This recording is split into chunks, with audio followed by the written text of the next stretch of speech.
Tell me who and what is To the Moon Cards.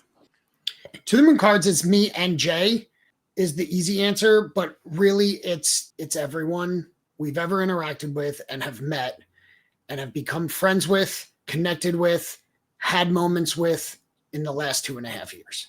Yeah, because without those moments, especially early on, we wouldn't have been as invested, right? Because that's what kept us going. This may be a business now, but it was born out of love, passion, and fun. Being able to share that love, passion, and fun with other people who feel the same way about the stuff we're into, we talk about, and it's still that way today. And that's why it's now, yes, it's a business, but it's still, that's the foundation that it's built on. When did you realize that this hobby was becoming a business for you too? I'd been a collector my whole life. I'd known Gary and his content for years, used his content professionally, personally. And so when VeeFriends came around, it was like, oh, this is my chance to really bet on Gary and mint this project. I was already kind of mining crypto in the crypto space, having fun with crypto, seeing the NFT. It was like, oh, this was made for me. This is my moment. I had known Gary as a collector. I knew he was passionate about the hobby. It was really a no-brainer for me when I saw Series 1 come out and Uno come out and those early physical collectibles come out. I was like, well, once again, this is my interest. This is made for me, right? I was like, I can be part of this and go hard into it. And so I ended up getting quite a collection over time and met so many other collectors, which was a very niche market, right? There was not many other people doing it. So it was like, if you could find people in Discord, on X, on places that were doing it, it was like, well, let's bring that together and work together and make this little micro community of card collectors, of VeeFriends card collectors and things like that. By bringing those people together and making those early connections, I kind of stood out in that, like, I brought these people together and could help them sell their cards, help them make those connections, which led to, okay, let's consider actually having To the Moon at VCon and approaching VeeFriends with that and saying, look, like, I made this little business, like, I have a website, I sell on Discord, but I have enough of a collection to actually take that to VCon and have a booth, right? Showing the physical collectibles of this project. And at the time, everyone was NFTs and crypto were going to rule the world, right? And I was interested in it too, but I was like, I knew Gary was not going to release trading cards and collectibles without going full steam ahead with it. So I was like, that's why I was so bullish on it. And so that's where, like, To the Moon got started, was that tiny micro, I mean, it's barely even a business. It was basically me reselling my stuff. And, at that VCon booth was a lot of other people, a lot of other community members' stuff. And we were all just we made a marketplace. We made a collectibles marketplace in the Gary's garage sale, right? And it needed a name. You want collectibles to be on an upward vertical. And To the Moon was like a bullish term in crypto, and it kind of covered my interest of that intersection of crypto and collectibles. And so I just rolled with it, and that's how it got started. Tom, how did you get in? Like, how did the two of you kind of merge together into one? To give a similar perspective that Jay did, like, I collected comics. I wouldn't have called myself a massive collector my whole life, but I was always into things. I loved video games. I loved comic books. I dabbled in cards, but I sold stuff. I was a big seller of stuff. My eBay account is 23 years old. I've always sold things. I was always a garage seller, thrift store. I would sell things in my house. I remember selling Sega Genesis games, buying it. You had to mail a money order in order to buy something on eBay.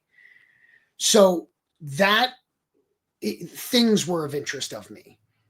I found Gary. I had left a corporate job in 2018 and started a company that I do during the day. And part of that company that I own, I have access to things. So when I was looking up all this new world of things that I'm able to acquire and sell, because that's always been what I did, I came across Gary's content and the trash talk stuff. So that was my entry point to Gary, and not knowing that he was the big business operator. So then got into the business content, and it just kind of spiraled. I wish I had found him earlier, because I probably would have made that leap from corporate America earlier. When he was teaching people about Ethereum, wallets, the onboarding of what was happening, that was my entry. I was not into crypto. I was not into NFTs. I was completely unknown to me, but I found myself in a position where I could afford to do something fun with someone that had taught me so much about, through his content, about selling stuff and researching and business. I was like, this is my opportunity, similar to what Jay said, to like invest in someone that I feel is a winner. So if he's as passionate as he is about it, his enthusiasm is what brought me in. So fast forward, I'm a hermit. I've never posted on social media. I have 0 posts still on Instagram. Don't know how to do it. I created Twitter for VFriends or 2021. I downloaded Discord in 2020. So I was not a poster. I'm not, and I am who I am, but I was in my circle, never publicly online. So, I went to the first VCon. I didn't know a single person. I went with my cousin who had a Series 1, and I met a couple people, but I did not interact with it. I barely talked on Discord. I was a lurker. What changed everything is I bought a Jeremy Knows NFT and traded it in for a 30-minute. And my idea was to start a podcast about business. I didn't know if I was interesting enough to hold a podcast. Through that 30-minute, which really ended up being like 90, because it's Jeremy and he's, generous. I gave it a shot of doing a podcast. I recorded like 3 episodes. It never went anywhere. I didn't do anything with it. But then Series 2 cards came out, and I started streaming because I was also a avid Twitch user for video games. And so I started opening up cards and posting the hits online. And then it grew into meeting Jay and a few other people who were into the niche card stuff that Jay was talking about. And then I was like, if I learn how to stream, would you guys tune in and we can all kind of share in the hits together? And I just started buying up boxes. And then I would join Jeremy's live streams where he was opening up Series 2 boxes. And then I went to the National that year and met some people. And then it just kind of snowballed from there. I met Jay for the first time at VCon 2023. Yeah. Right? When he had the booth of To the Moon. And I had been streaming for a little bit at that time, and we were in that group chat. And so Jay had asked me be an MC at his booth of To the Moon cards and collectibles. He makes that face every time. Who has the better memory here? He asked if I would do 100%. A box break or something, Twitch stream from the booth. That is what happened. I think the original question was, when did it turn into a business? So there's a super long-winded answer. Yeah, but for sure. 2 answers. One is that VCon where I had streamed for maybe 2-3 months at that point and decided to really make an investment and buy 40 TCG boxes at $150 a piece. And that was my first go at selling. The real answer of when it became a business is when Jay had approached me about combining his inventory, my stream, and our interest into something more. We both brought so much to the table. It was like Tom was, great on stream. I was super uncomfortable being on stream at first. He had that virtual audience. I had, the collection, the history, the relationship with VFriends, and I was like, look, we both have skills and talents. Let's, make this one thing. And it was like, I think Tom was a little hesitant to like, he was on a successful road himself at this point. Like he was growing something of his own. And it was like for him to like not abandon that, but kind of switch gears and go now try to grow to the moon, which was originally, my thing, which it was again nothing at the time. It was tiny, a little bit hard for him to make that switch, but ultimately like he knew what was best for the business. Like Teacher's Collector Corner was, it was very Tom based, right? And we needed something that could be something that was not exclusively Tom, So it all worked out. We talked about that. The struggle was Gary promotes making a personal brand. That's what I was. I wasn't thinking, let me build a cards and collectibles business. That was not the goal of the stream. It was to host an entertaining show using cards, not to be a card business. So it was the easy decision was to partner up. The hard part of it was this is no longer a personal thing.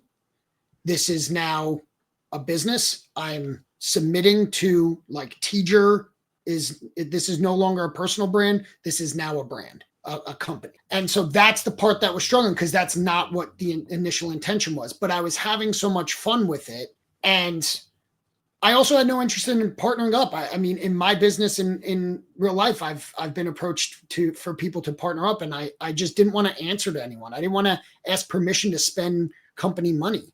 I wanted to make decisions because I felt like I was good at that. Giving that up is hard for someone you don't really know that well. Yeah, we had only known each other a couple months, less than a year. Yeah, a couple months. Yeah. I mean, we knew each other through a group chat for maybe 6 months. Yeah, a long time. We knew each other in person 2 months.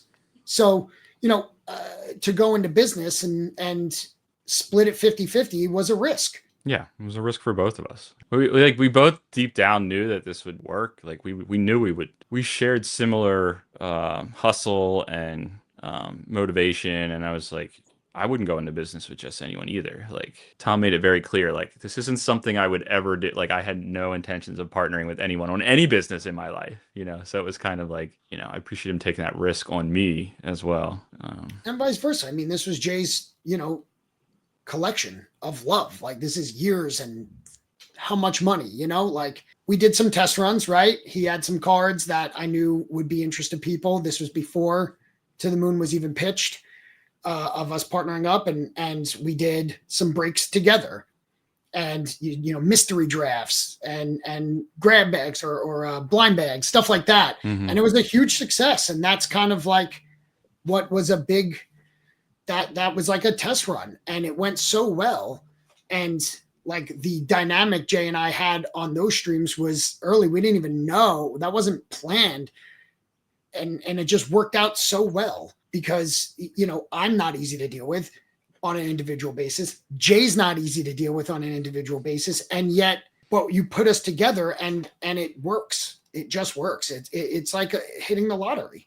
I think it's super important for other streamers to hear that it sometimes takes commitment and like finding the right person to grow your stream. Like you both had almost individual things, businesses, streams, that were successful, but like putting them together and finding the right person that just kind of fits together, like can amplify what you're trying to build. So I feel like you guys are a really good example for that. For others who are maybe starting out and thinking of growing, that sometimes partnering up with somebody who is really good at maybe what you're not good at can really help you grow to the next level. I think that's when I see you guys and like your journey, that's kind of what I see. Finding someone too that you can just be 100% yourself. If you had to do this acting, right, to be someone that you're not, or pretend to love something you don't, I couldn't do it.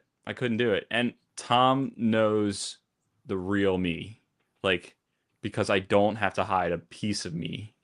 You know how you have those relationships in life where you kind of have to put on that, the small talk or the you have to put on that personality for like a little bit to get through, right? That we all do it. We all have to have those moments where it's like, if you have to do that for a business that's your own, forget it. Like it's, or something that you have to put yourself out there and have your image and your face live on a camera, it's like, no way. So like, and that's what I loved about watching Tom before we joined up, is like, I mean, I know he was being loud and being, trying to, entertain the audience, but at his core, like, he was actually having fun. Like, this wasn't a show. Like, he was, and like he said, I love this stuff. Like, this was a real thing. So like, that's why I was willing to go with Tom too, because I knew it wasn't fake. I wasn't hiring, or I wasn't, like he said, I brought him on as an MC. It's like, no, I was bringing Tom there. I wasn't bringing an MC there. It's like, but yeah, I've learned that over the years. I'm like, this is the only way this works. It's like, because we're ourselves. Yeah. Especially if you want to build something long term, like you can only pretend to be somebody or something for so long. Otherwise, you Yep. just burn out. Being somebody who has been watching you guys for a while, like it comes through that it's just genuinely you. Like I've seen you guys on stream and gotten to know you that way, and then met you guys in person too, and it's like it's the same. That there's no difference between the stream you and you at Comic-Con or you at National. Like it's all the same, and I think people really appreciate that, and that's why the community is there that you guys have built around you. Like it's honestly you on stream in real life. I think people really appreciate that. For somebody who doesn't know To the Moon, is it just streaming? Is there more to it? What is the business about? We came together with the goal of really focusing a business and making content around the intersection of Web3 and physical collectibles. Just passion projects for us. But I think it's grown. Like when you look at the business, if you took a 30,000-foot view of the business, I think it's partially entertainment, right? I think Tom and I try to make what we put out there, the content that we make, the streams that we do, we try to entertain people. Like we tell people all the time, just come. You don't have to buy a thing. Just come hang out, And I think we try to make our streams fun. I think then there's the arm of the business where we are collectors. We do buy stuff and sell stuff, not on stream. We have a large inventory, a large vault of products, of other IPs, not just VFriends as well. And then we're also starting a distribution business. We really feel like To the Moon is also going to be, we hope someday, a player in a very crowded distribution marketplace for trading cards and collectibles. So that's like where I see the three arms. It's entertainment, streaming, physical collectibles in general, and then distribution. You guys have done a couple of your own drops and collabs with others. What are some of the most fun ones you guys remember? Oh man. I mean, the collabs are possibly my favorite thing. Courtyard has got to be the number one, first one that came up. Courtyard.io is a company that digitalizes physical assets and sells them on a marketplace of their own on their site. And they've become a major player in that space. But early on, Jay had developed a relationship with them because that's Jay's strong suit. He's very good at being aware of like upcoming things. If he's passionate about it, he'll know the next drop that's coming out or the next company. And so I would have never found it or talked to them. So, he did it for his personal collection. He wanted to vault his collection, put it on chain, and through that met the people over at Courtyard. And, they were early on. They were early at that point. And so early. Yeah. And, they looked at it as an opportunity to team up or collab in some way with the number one collector of VFriends cards, being Jay, and vault that and get into it. Cause it's the cross section of digital and physical collectibles. So, they allowed us to do a mystery drop where we had to buy up or grade hundreds of cards. It was VFriends exclusive, and they digitally wrapped it, and we were able to sell them And then we were able to open it on stream, and they hadn't done that with anyone before, possibly even since. And we actually did 2 successful drops with them, both, selling out within the first 20, 30 minutes of release. Looking back on that time, that was such a big achievement for us. Like, we were so tiny. We still are so tiny. To find someone that was willing to work with us like that, and then to onboard our audience, who some were Web3 comfortable, some were not, to say, yeah, you're gonna buy a slab, but it's gonna be in a wallet. You're not gonna get to touch it. Oh, I swear it's in a vault somewhere. Trust me. You can have it sent to you in the mail, but not today. It's not gonna come today. It was not an easy sell, right? This was before all these there's so many companies now that do this, right? Blind reveals on your apps and the phone. But Courtyard was really kind of setting the stage for that. And it was just like, we had to sell it to our audience, and there was nothing, like, not even like that night that we did our first drop, like, it sold out, and we had like let's say we had I don't even remember. It was like 100 cards or something. I think more, but 100 slabs more.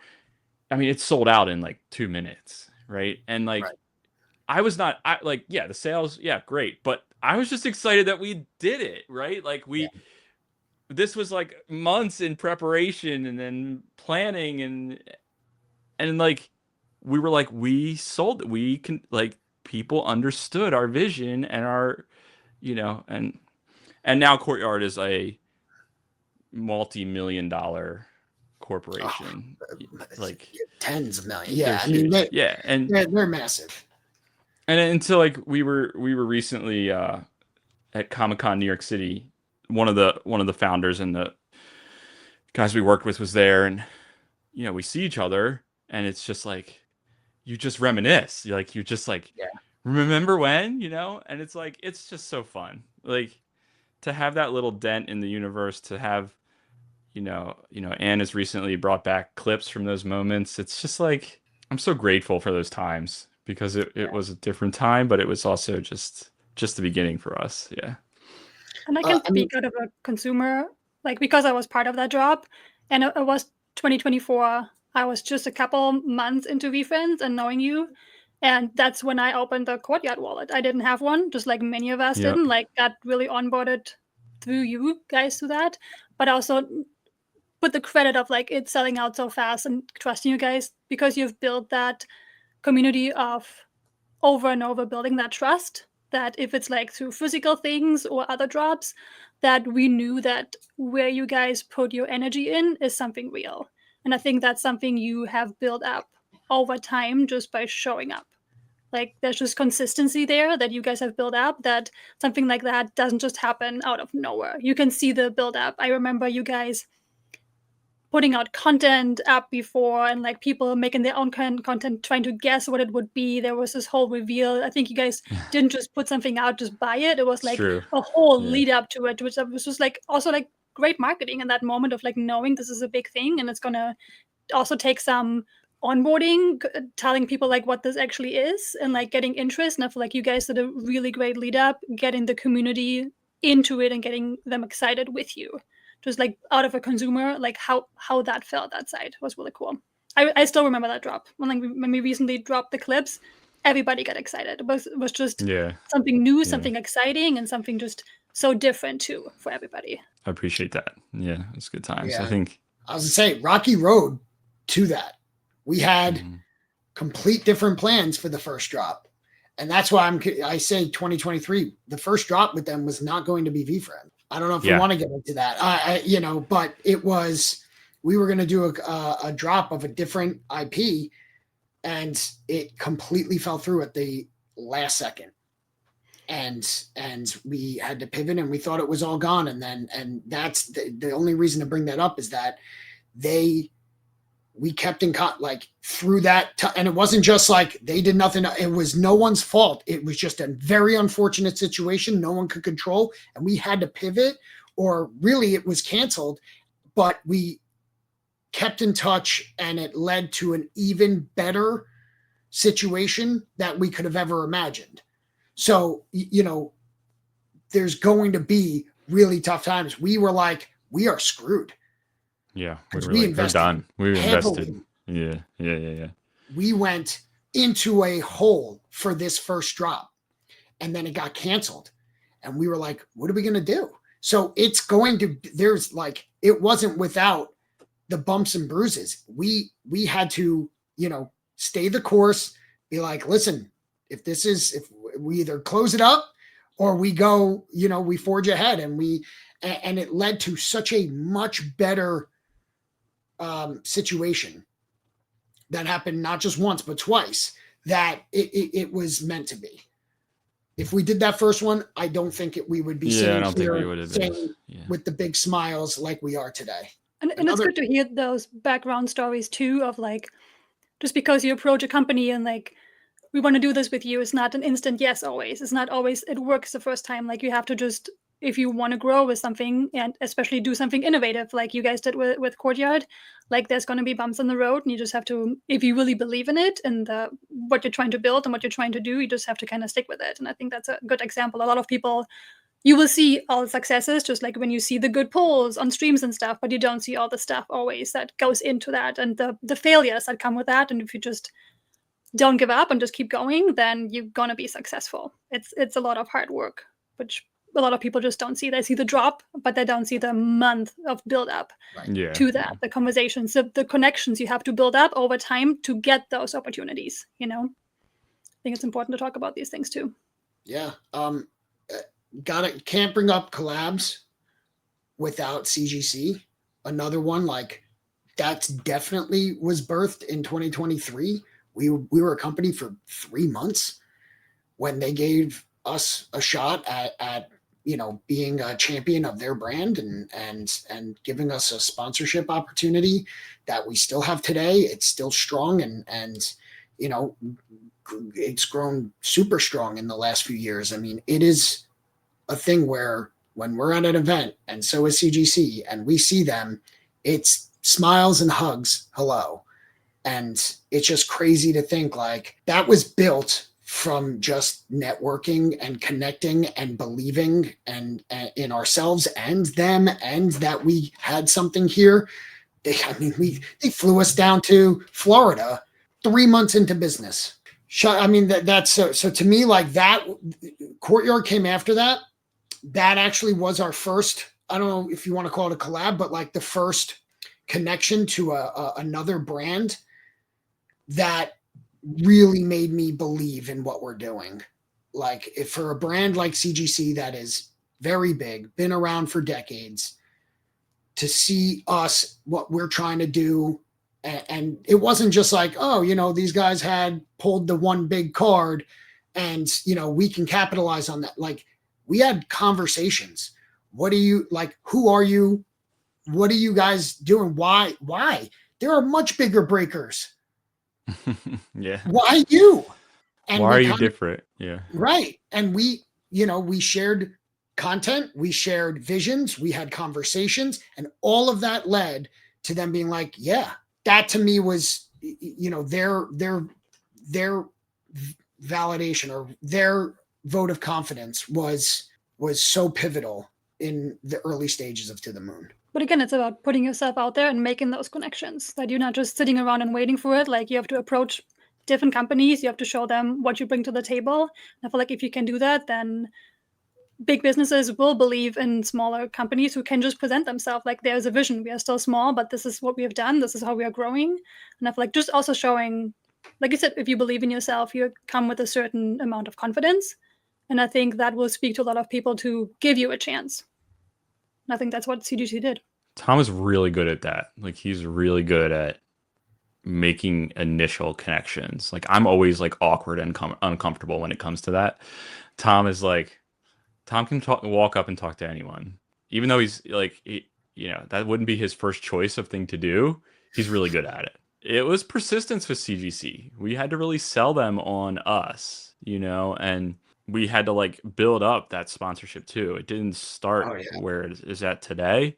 It was a much lower, like, hey, we'll give you guys a little test run, right? Mm-hmm. And then, we had to really prove ourselves, and yeah, I'm grateful for them. I want to continue to do great things with them, and I think it's time we make content with them somehow. That's always been an offer that's out there. Like, hey, we would love to make content together, not just you make content about us, but we make content together. And I think maybe that we make that a goal for 2026. Yeah. I mean, they're so willing and open to doing things. We've contacted them. You know, we're doing a series 1 box break tonight. Do you want to offer free grading for everyone that buys in? And they're like, hell yeah. You know, like that's trust and relationship that has been built. That wasn't early on. That was like, we go to them with an idea that we have, and they have been so receptive. I don't think they've ever said no.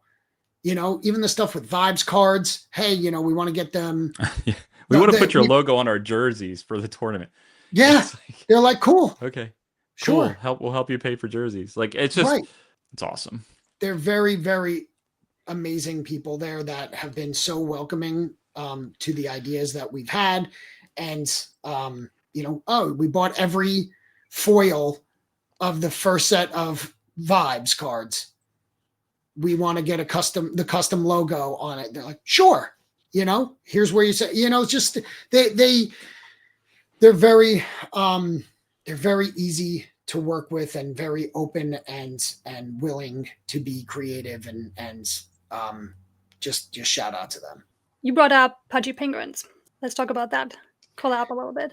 Orange Cap Games. That's quite possibly the biggest one that, you know, because Orange Cap Games is a newer game company that creates the TCG called Vibes, which uses the Pudgy Penguin IP, another NFT project. And when we heard about another set of cards from another NFT project being created and one as big as Pudgy Penguins, we were interested. And again, you know how we got that? I reached out, you know, found out who might be the people that would make the decisions or point me in the right direction, joined in the community a little bit, people that were also into VFriends that got into Pudgy. Hey, who's this and who's that? And, you know, you work your way up. And again, another company, newer. When I said big, I meant for us because it kind of led into the distribution side of the business. You know, but it started out as just a, hey, you know, here's where we do Web3 cards, physicals. You're a Web3 physical, you know, is there an opportunity here? And they are very interested in like actually being collaborative, meaning they're bringing ideas to it too. Here's what we think. And making sure that we got boxes on time for the scheduled show, which was ahead of release. And, you know, again, why us when there's other ones? It's because we were passionate about it. You know, when we shared our vision for it and what our ideas were versus their ideas, and it just meshed very well. It became easy and fun to come up with the plan of opening cards that this is a huge thing for them, their first card set. And yet they allowed us to be the first people to open boxes on live stream, you know, and sell it, I guess, right? I guess, well, maybe Comic-Con was earlier, Jay. The timelines get mixed up, but we were the first. Yeah. They did an eBay live at Comic-Con, so cut that part. But just, you know, independent live breakers on Whatnot. And, you know, Elliot from Orange Cap came on. That was Spencer, such a good night. Yeah. That was like such a blast. And it went so well. And it introduced Vibes to our existing community, and it exposed our community to, you know, to Pudgy Penguins and Vibes. And it worked for everyone. But we don't take that lightly. I don't want to make it sound like we would just bring anything on the show, you know, like we were we felt like Vibes was a good fit for our audience, you know, like we wouldn't just try to, like we actually had people send us DMs all the time that they're starting a new TCG. Mm-hmm. Like it's literally all the time. We're not going to sell something and try to tell our audience, hey, we think this could be a massive TCG product, or hey, these people really are good at what they're doing, at their craft of making this game. Like when we say those things and sell a product like that, it has to be good. Otherwise, we're going to lose the trust of our audience. And Vibes has delivered as we knew they would because we had those connections. We met the team. We believed in what they were doing and knew that they were putting in the work, you know? And so it's not just any TCG that we'll throw up on stream, you know? So, yeah. Yeah. It's so true. You know, we've gotten approached by a lot of companies for either sponsorship, and it's just like, but this has nothing to do with what we do. You know, like, I don't understand. So it had to make sense for us. So CGC made sense for us. Courtyard made sense for us. Orange Cap Games and Vibes made perfect sense, especially after we met the team. We met Spencer. We met, you know, we went to their offices. Like, it just meshed so well, and we really believed in what they were building. And you know, to the point where I've never played a TCG outside of VFriends. Jay never did, and we're going to tournaments now. You know what I mean? Like, the product is good. And so that was the first edition. They came out with a new set this past summer, and that was our first go into distribution. And that was the birth of our streamer network, which I'm sure we'll get into. But, you know, that's why that one is so pivotal to the moon, because it kind of broadened our view of how do we scale this business. It went from go full time because then we can stream 5 days a week instead of the 2 that we do, to, well, that's not what we are thinking. That's not our goals.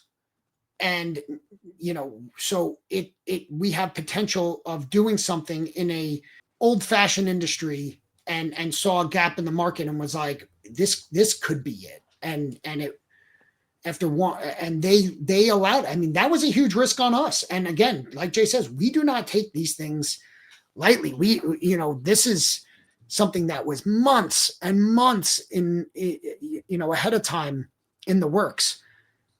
Meetings and conversations and trips to New York to go to their offices, and late night strategy talks, you know, but they're all fun because these are people we want to do this with. If they were not, we like not doing things more than we like, you know, we don't just grab at anything. So, you know, we would not have done the amount of work and the risk and the monetary investment in something that we did not really believe was a quality product. There's one more collab I want to get into, because I feel like the unique part about your guys and the company itself is that you do a really good job between Web 2 and Web 3. Bridging those things, like having digital and physical collectibles that are part of your company, and the Sloth collab with the pins and then the NFT. Can you guys talk a little bit on that? Again, this is a Jay thing, you know. This is why this partnership works so well. You know, CGC, I reached out. Courtyard was Jay's Connect. Orange Cap, I reached out. Sloth, Jay's Connect. Yeah. So you know, it's just works out so well. But Jay, you know, I feel like this is one for you.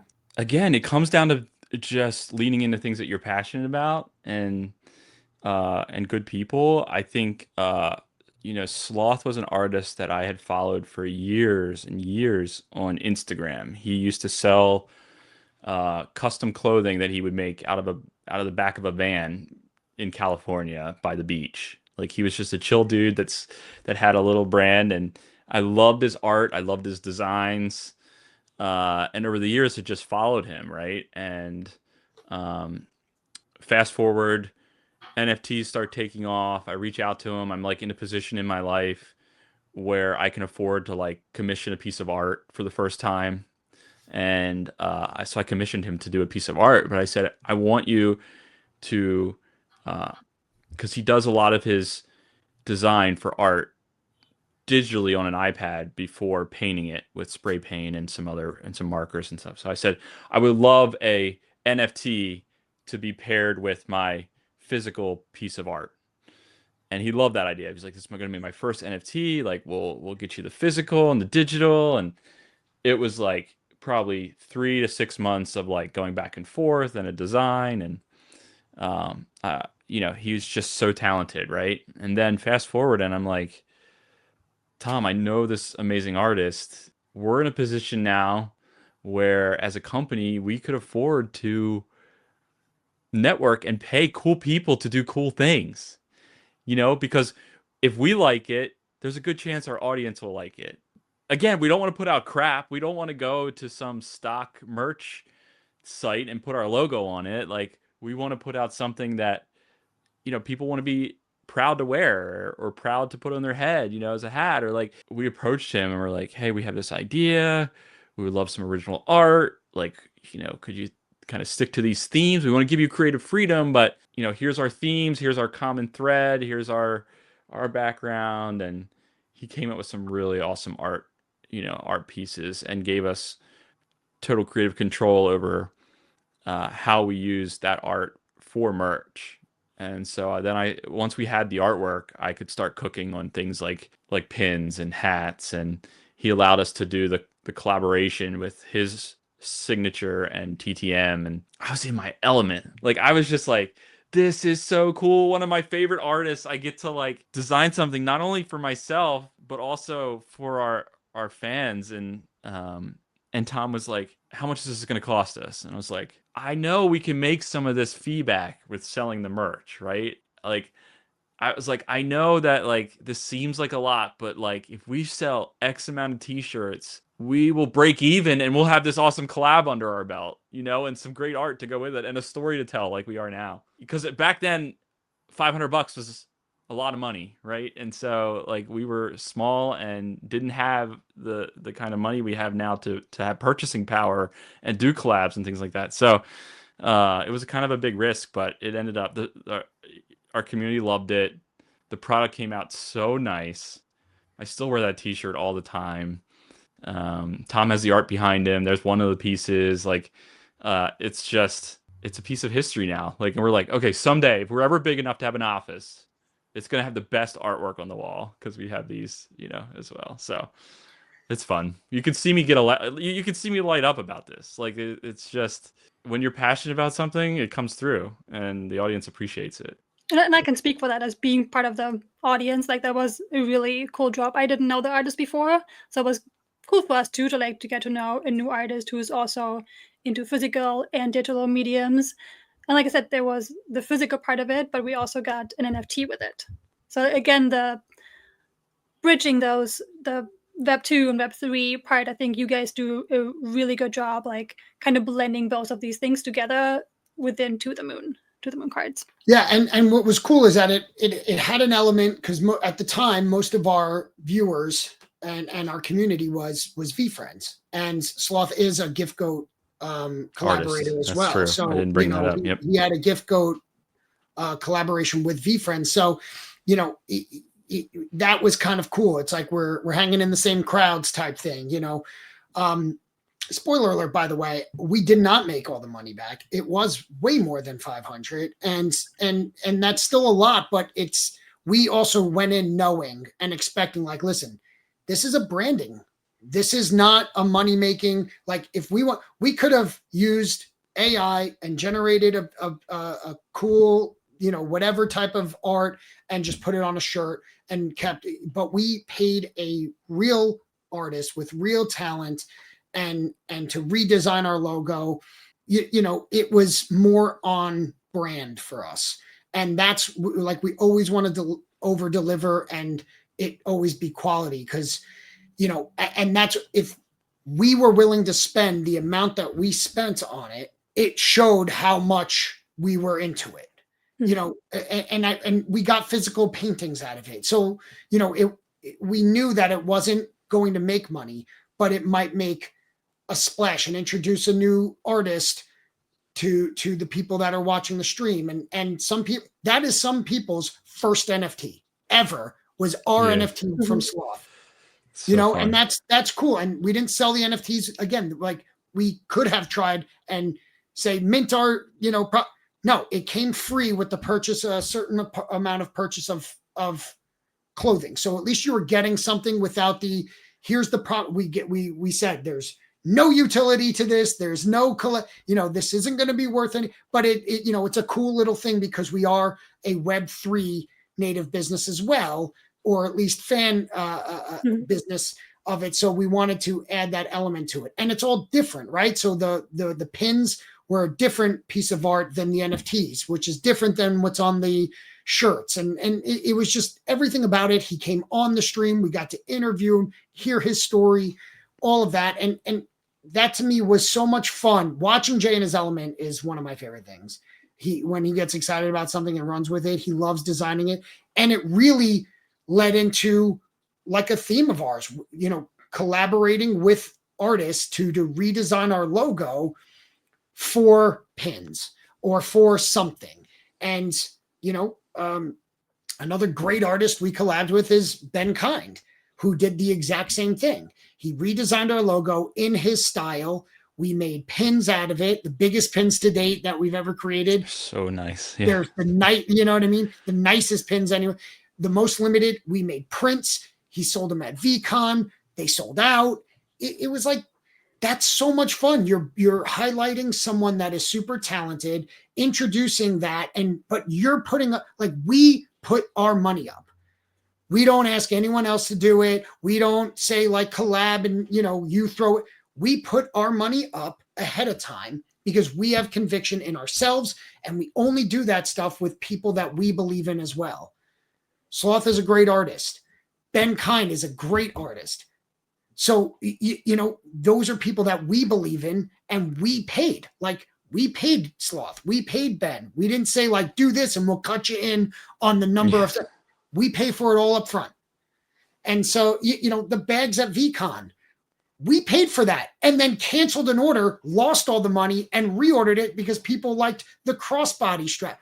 We prepaid for all of that and lost. But that's branding. That's the whole point. You have to do that stuff if you want. Our vision was we want to see people at VCon wearing our logo. So we sold it at this much above what we paid for. And we had to order 100 bags at least, or 150, whatever it was. And we sold 20 something of them. Didn't care.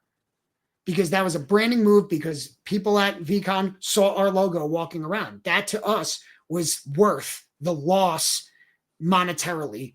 In the end, it was a huge win. And I think that's the difference too between somebody who's just streaming every now and then and an actual business who sees like growth isn't just in the stream you're doing, it's in everything you're doing around. If it's a customer service, if it's having things like these collabs, or like having branded items on something like VCon, I think that shows that To the Moon is not just a stream that streams a couple times a week. It's a business that's past just streaming. Tell us what the Streamer Network is. Streamer Network was really started because of our experience. So what it is it's a network of streamers, obviously, that try to support each other with us at the helm, because the number one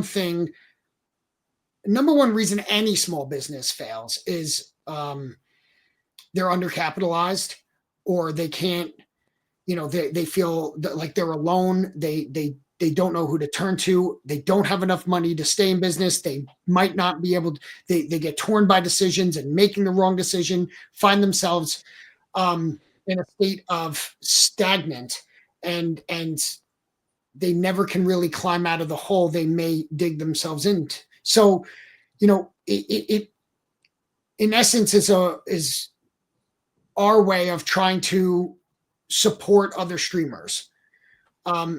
It's a business move. Our goal of it as To the Moon is to also make money, but the way we do it is by not buying stuff and just reselling it. It's making connections with companies, card companies, physical collectible companies, and using what we've built so far, what our vision is, the people that have joined the network, to get product at a price that can be sold at a profit, and basically empower the streamers that are trying their best. It's a very fun business to get into, but it's very difficult. And there's a lot of competition because it's a very crowded space and it's only going to get more crowded. So, it's a way to learn. It's a place to learn about new products and potentially through us get product at a price point that you can make money and have shows and not just do a show once a month when you're able to find someone on eBay that'll sell it to you a smidge below what you think you can sell it for. It's real connections. These people are real business people. They want to do this as a business. They're motivated to do it, but there's hurdles to entering the streamer space, the breaker space. And the biggest one is getting the product at a price that you can do something with. And so our goal of it is to be able to provide and assist other streamers be successful.